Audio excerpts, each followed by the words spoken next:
जय जिनेंद्र।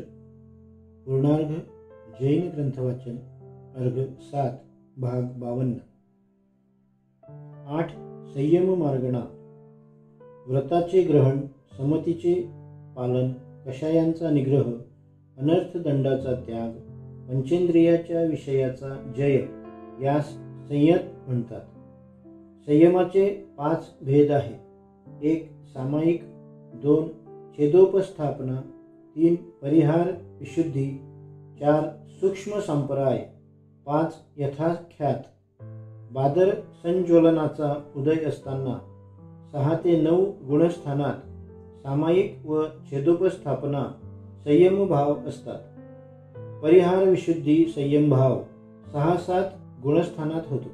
सूक्ष्म संप्राय संयम भाव सूक्ष्म लोभाचा उदय असताना होतो। मोहाचा उपशम व क्षय झाला असताना यथाख्यात संयम होतो। 1 सामायिक, सर्व सावध्य योगाचा त्याग करून समय म्हणजे ध्रुव आत्मस्वभाव त्यात लीन होणे ते सामायिक होय। 2 छेदोपस्थापना, सामायिक पासून च्युत झाले असताना त्यामध्ये पुन्हा स्थिर होणे ती छेदोपस्थापना होय।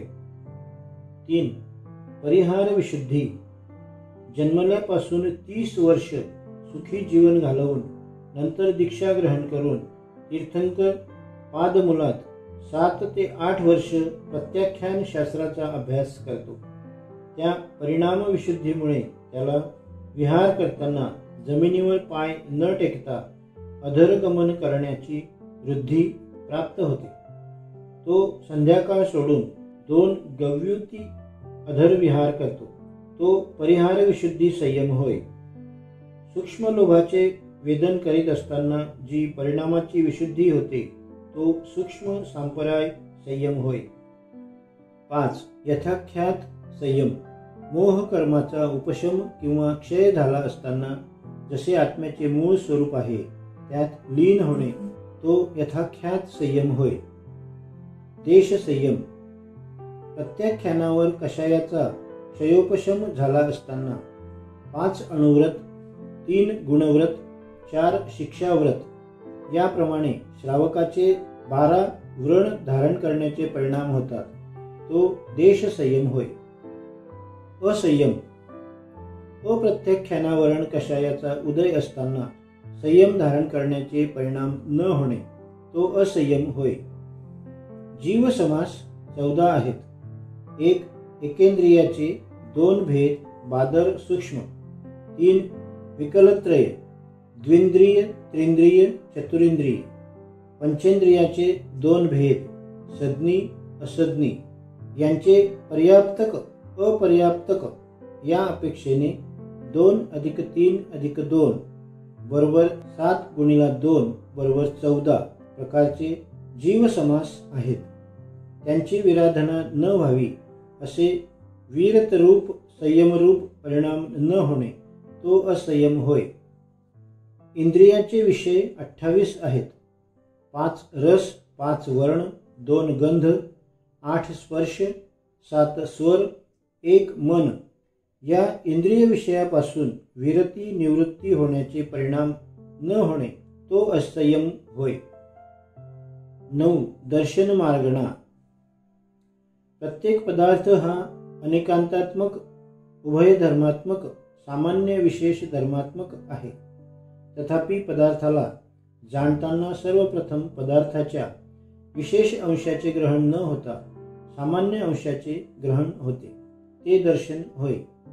त्यानंतर पदार्थाच्या विशेष अंशाचे जे ग्रहण ते ज्ञान म्हटले जाते।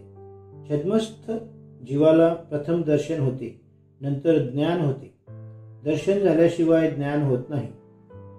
सामान्य विशेषात्मक पदार्थांचे जे सामान्य ग्रहण महासत्तारूप प्रतिभास त्यास दर्शन म्हणतात। हे दर्शन निर्विकल्प निराकार म्हटले जाते, कारण येथे हा काहीतरी पदार्थ आहे असा सामान्य प्रतिभास असतो। हा पांढरा पदार्थ आहे किंवा हा काळा पदार्थ आहे, विशेष प्रतिभास नसतो, म्हणून याला निर्विकल्प निराकार म्हटले आहे।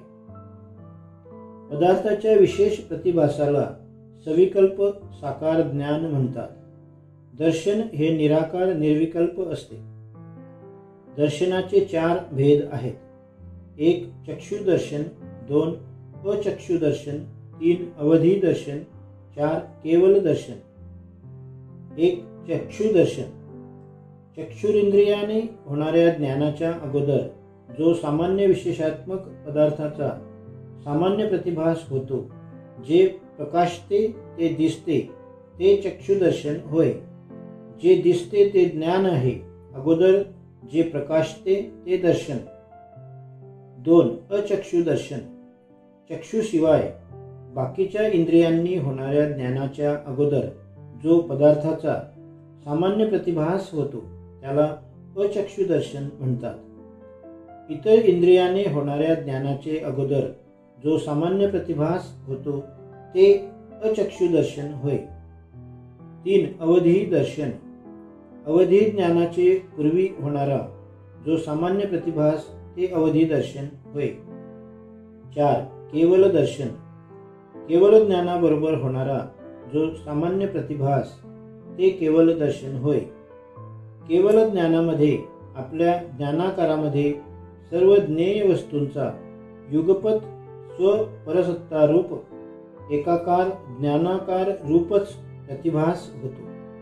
मी ज्ञायक आहे व हे माझे ज्ञेय असा भेदरूप विकल्परूप प्रतिभास नसतो.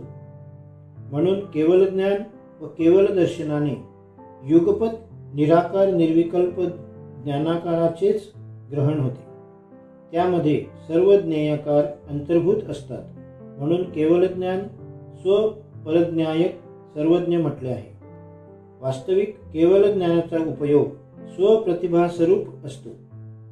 स्वप्रतिभासात परप्रतिभास हा अनायासे होतो. म्हणून केवल ज्ञान स्वपरप्रकाशक म्हटले आहे. आरशात पाहिल्यानंतर आरशात पडलेले प्रतिबिंब हे सहजगत्या आपोआप दिसते. प्रतिबिंब पाहण्यासाठी प्रतिबिंबाकडे दृष्टी द्यावी लागत नाही. प्रतिबिंबाकडे दृष्टी देणे हे अल्पज्ञानाचे सराग ज्ञानाचे चिन्ह आहे. दर्पणाकडे पाहणे हे निर्मल पूर्ण ज्ञान रूप दर्शन आहे.